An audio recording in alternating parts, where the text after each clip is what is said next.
राम जी महाराज की प्राण प्रतिष्ठा का अवसर, जरा विचार करिएगा, 500 वर्ष का वनवास झेलने के बाद मेरे राम जी जब अवध में विराजमान हो रहे हैं तो व्यक्ति को तो और प्रफुल्लित होना चाहिए कि मेरे हाथ से राम जी विराजमान हो रहे हैं, पर एक रत्ती का भी अभिमान नहीं था प्रधानमंत्री जी के चेहरे।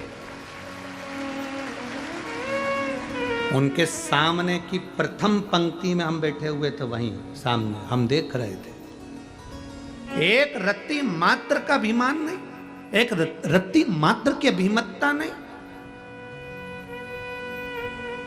पूर्व के जितने प्रधानमंत्री निकले हों, एक भी प्रधानमंत्री इतनी नम्रता नहीं रखा होगा जिन्होंने अवध की राम जी की प्राण प्रतिष्ठा करते समय जो नम्रता से नमन किया, एक एक संत की आंख में आंसू भरा हुआ था। यह विनम्रता है।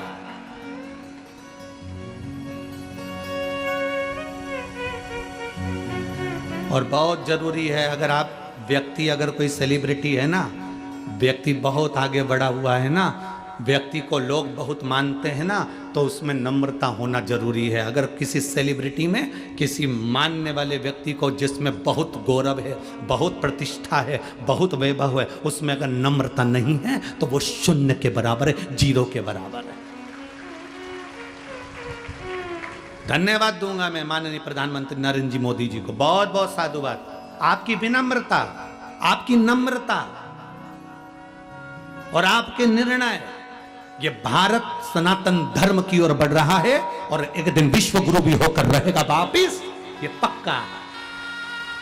ये भारत वापिस विश्व गुरु होकर रहेगा वापिस, क्योंकि आपकी नम्रता, आपकी विनम्रता और आपका समर्पण इस राष्ट्र के प्रति है।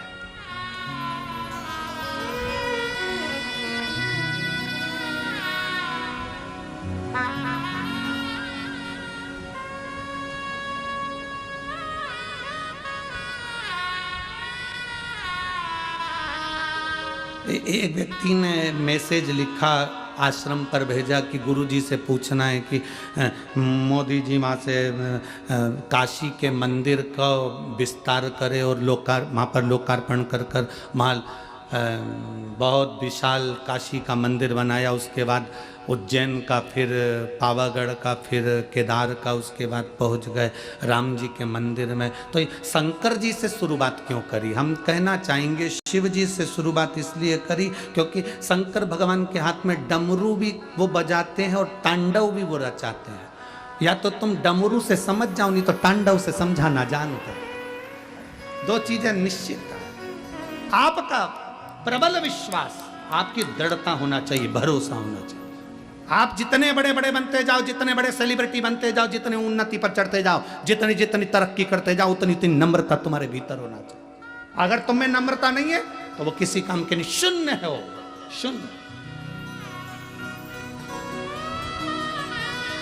और मेरी बेटियों से निवेदन करूंगा, मैं मेरे बेटाओं से निवेदन करूंगा, तुम डॉक्टर बन जाओ, कलेक्टर बन जाओ, एसपी बन जाओ, कमिश्नर बन जाओ, डिप्टी कलेक्टर बन जाओ, तुम्हारी मर्जी पड़े एसडीएम बन जाओ, तुम कितने भी उन्नति पर चढ़ जाओ, तुम कितनी भी ऊंची सिंहासन पर बैठ जाओ, तुम मिनिस्टर, मंत्री, संतरी, कलंतरी, जो बनना हो बन जाओ, पर अपनी नम्रता मत भूलना।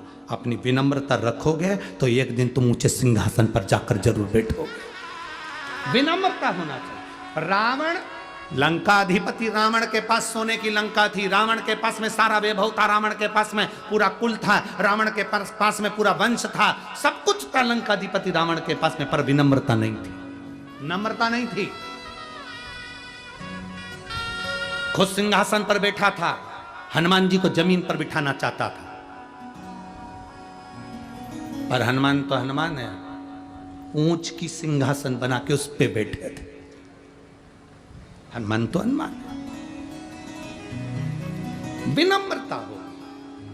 और उसी रावण की लंका में विनम्रता दिखाई अंगद जी ने, पांव जमाकर खड़े हो गए।